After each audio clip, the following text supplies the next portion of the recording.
Hello दोस्तों, स्वागत है आपका हमारे यूट्यूब चैनल स्टडी क्लास में। तो बच्चों, आज का टॉपिक आप सभी के लिए बहुत ही खास होने वाला है। आज हम आपको बताएंगे इस छोटी सी वीडियो के माध्यम से कि भारतीय कृषि की 3 विशेषताएं क्या होती है, क्योंकि यह टॉपिक एवरीवन हर साल बोर्ड एग्जाम में 5 नंबर में पूछा जाता है। तो हम आपको बहुत ही सिंपल भाषा में बताएंगे कि भारतीय कृषि की 3 विशेषताएं क्या होती है, क्योंकि यह टॉपिक कक्षा 10वीं क्लास और 12वीं क्लास के छात्रों के लिए बहुत ही वेरी मोस्ट इंपॉर्टेंट टॉपिक है, क्योंकि हर साल बोर्ड एग्जाम में 5 नंबर में पूछा जाता है।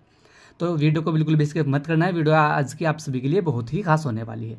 जो हमारे चैनल पर आप पहली बार आए हो तो हमारे चैनल को सब्सक्राइब करें और बेल आइकन को प्रेस करें, जिससे कि आने वाली नेक्स्ट वीडियो का नोटिफिकेशन आप सभी को मिलता रहे।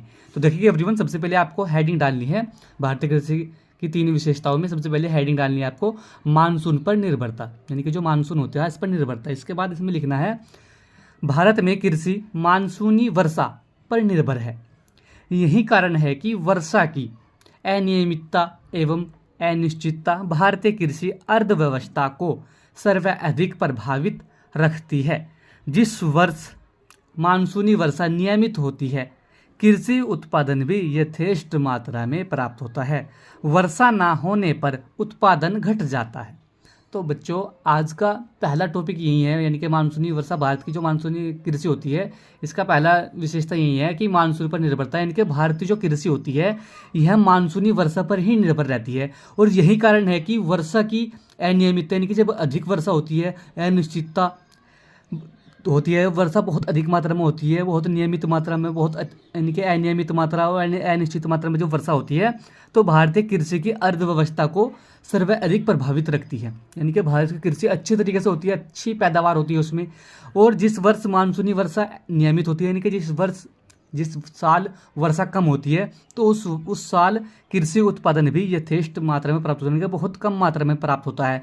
और वर्षा ना होने पर उत्पादन घट जाता है। और जब वर्षा ठीक ठाक नहीं होती तो हमारा जो कृषि का उत्पादन है वह भी घट जाता है। तो बच्चों, पहला इसका भारतीय कृषि की विशेषता यही है कि मानसूनी पर निर्भरता। ठीक है, इसमें दूसरी हेडिंग डालेंगे आप।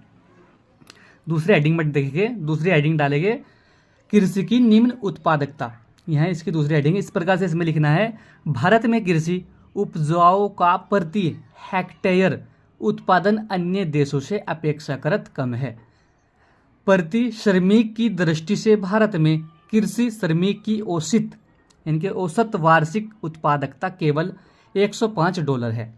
यानी कि दूसरी इसकी विशेषता यही है भारतीय कृषि की, यानी कि कृषि की निम्न उत्पादकता। यानी कि भारत में कृषि जो उपजाऊ होता है इसके प्रति हेक्टेयर उत्पादन, यानी कि जो श्रमिक काम करते हैं उनको प्रति हेक्टर उत्पादन मिलता है, वह अन्य देशों से अपेक्षाकृत कम होता है। यानी कि अन्य देश, जो जितने भी अन्य देश होते हैं, वह उन जो भी श्रमिक, जो भी मजदूर खेती में काम करता है, वह उनको ज़्यादा वेतन देते हैं, यानी कि ज़्यादा उनका पैसे दिल्ली देते हैं। और भारत के अंदर यह कम है, अन्य देशों से बहुत कम है। यहाँ पर है, यानी कि प्रति श्रमिक की दृष्टि से, यानी कि प्रत्येक मजदूर की दृष्टि से भारत में कृषि श्रमिक की औसत, यानी कि एक साल की जो कमाई होती है, यानी कि कोई भी मजदूर एक साल खेती में जब काम करता है तो उसको औसत वार्षिक उत्पादकता केवल $105 मिलता है, लेकिन अन्य देशों में इससे ज़्यादा दिया जाता है। तो यहाँ इसकी दूसरी विशेषता होगी भारतीय कृषि की।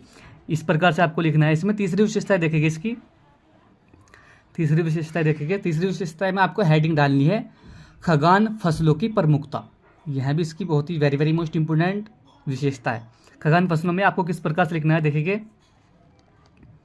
खगान फसलों में लिखना है भारतीय कृषि में खगान फसलों की प्रमुखता रहती है, क्योंकि 121 करोड़ से अधिक जनसंख्या के भरण पोषण के लिए ऐसा किया जाना आवश्यक है।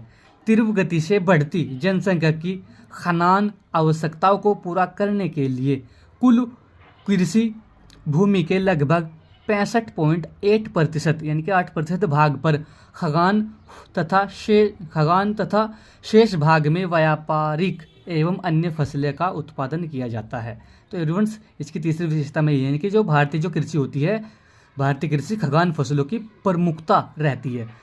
यानी कि प्रमुखता का मतलब क्या है, यानी कि भारत में 121 करोड़ से भी अधिक जनसंख्या का यानी कि भरण पोषण करने के लिए ऐसा कृषि का उत्पादन करना आवश्यक है। ठीक है, यानी कि 121 करोड़ भारत के अंदर जनसंख्या है, तो उनके भरण पोषण के लिए कृषि की बहुत अधिक आवश्यक होती है उत्पादन करना। ठीक है, और तेज गति से, यानी कि तेज गति से बढ़ती हुई जनसंख्या कि खगान आवश्यकताओं को पूरा करने के लिए, यानी कि जब बहुत तेज गति से हमारी जनसंख्या बढ़ रही है तो उनको खाने पीने का इंतजाम करने के लिए तो हमें कृषि पर ही बहुत कुछ आवश्यक प्राप्त करना होगा, क्योंकि कृषि की अधिक पैदावार करनी होगी। ठीक है, यानी कि कुल कृषि भूमि के लगभग 65.8% भाग पर खगान फसलें, यानी कि जो जितनी भूमि होती है इसमें लगभग 65.8% भाग पर खगान फसलें उगाई जाती है। इसमें शेष भाग में कुछ जो शेष भाग बचता है उसमें व्यापारिक फसलें उगाई जाती है, और उसके बाद अन्य फसलों का, और जो भी कुछ क्षेत्र बचता है उसमें अन्य फसलों का उत्पादन किया जाता है। तो एवरीवंस यही था इसका तीसरी विशेषता है इनके